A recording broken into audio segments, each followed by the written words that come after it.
That day, the entire city was gripped with fear when the news broke that 4 bodies had been discovered in an abandoned house on the outskirts of town.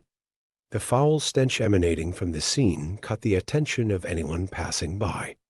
When the police arrived, they were greeted by a horrifying sight: 4 bodies lying scattered, mutilated, with dried blood soaking the floor, and their organs missing.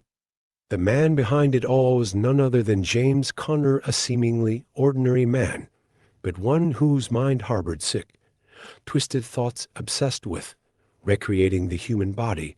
Connor was a loner, barely interacting with anyone, spending his days poring over outdated medical literature and insane theories about body transplants. He believed he could create a perfect human by combining parts from different people. The 5 victims were unfortunate enough to become the target of this deranged killer. All of them were individuals he had met through dark medical forums on the internet. Connor invited them to his abandoned house, where he had prepared a laboratory equipped with surgical tools and homemade medical devices. For each victim, he tried to convince them to participate in his experiment, but when they refused, Connor turned violent. He tied them up, leaving them with no chance to escape.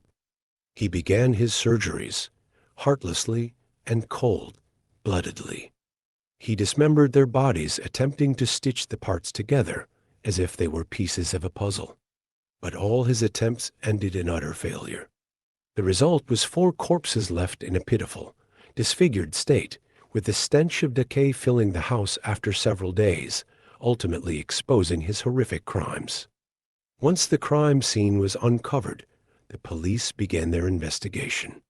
The first clue came from the traces Connor had left on the dark medical forums he participated in. He often posted insane theories about body reconstruction and even sought volunteers for his bizarre experiments. From these conversations, the police tracked his IP address and identified his location. When he was arrested, Connor remained completely calm, showing no sign of remorse or fear. He even appeared proud of his work, even though it was nothing more than a series of grotesque murders. He confessed to everything in a clear, unhesitant manner. The case concluded with James Connor being sentenced to death. However, the horror of his crimes continues to haunt the minds of the town's residents. The abandoned house where the murders took place has forever become a place no one dares to approach.